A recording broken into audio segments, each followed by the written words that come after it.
have them read this intro for me, but I will read my intro myself. Despicable Me is the 2010 animated Universal Pictures movie, starring Steve Carell as the voice of the movie's main character, Gru.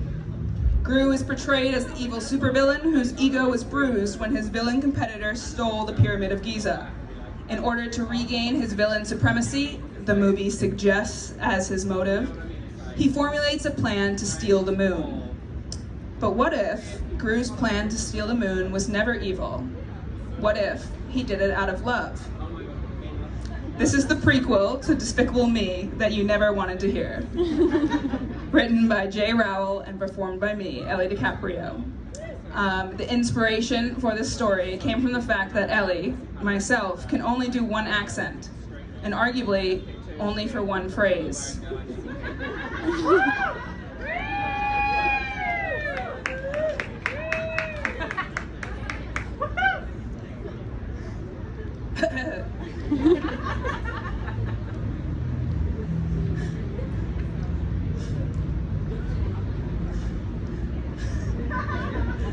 Gru straightened his scarf nervously around his neck, shifting from side to side in his chair, illuminated by the golden last rays of sunlight.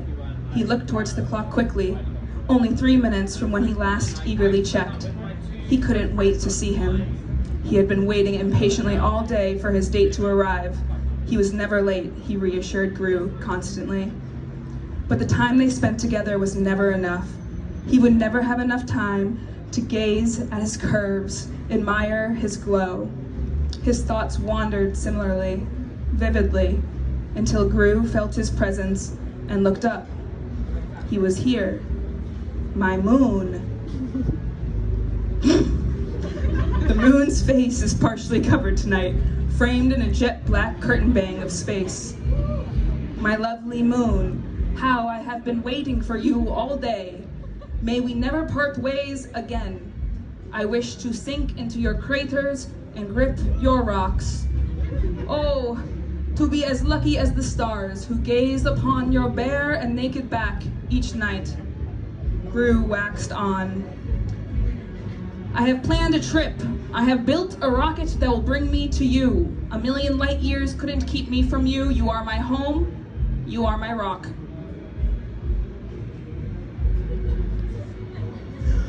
The moon sings back sweetly, my dearest Gru, whose bald head shines like the North Star.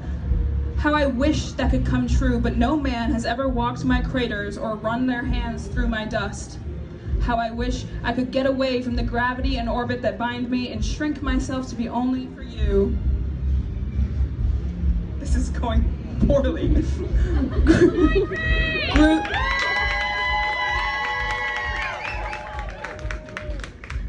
Gru stares back at the moon with pause. But moon, he wanes. Excuse my lack of subtlety, but I have seen the tapes, the ones on the news and Moon Hub. I saw the men in suits who blasted off in their big rocket with my own 2 eyes. I saw how they bounced on you. Gru shuddered slightly at the thought of how his own boots might feel, lifting up and landing ever so softly off of Moon's voluptuous mounds. The moon smirked and replied to his lover, "Oh, Gru, it was a farce, acted and staged. But one I can admit plays in imagination when the sun shields you from me and I get lonely. If you could ever get close, my love, you'd see my sands are lit quite differently and no flag has ever met my exterior or interior. So please believe me when I say Gru visiting me is an impossible feat, one that would only end in me losing you." Gru listened to the moon in shock, how he had let his hopes rise as high as his rocket flew. The moon interrupted his thought. "But Gru, what if I came to you?" Gru shot up so fast that his stool went skittering across the floor. He sprinted to a shadow corner of the room. The moon leaned west to get a better view and saw Gru propped up on the easel as he began to madly scribble away. The moon chuckled at him, admiring his fervor. After a minute or two, Gru flipped around to face the moon, who was looking upon him dotingly. He extended his arm in presentation. The moon noticed Gru's broad shoulders before looking at the design. A shrink ray, exclaimed Gru with jazz hands. The moon smiled a big crescent smile. Your brain is even hotter than your brawn. Come rescue me from this dizzying job. Bring me right by your side and bring freedom to the tides. But Gru's grin soon tightened.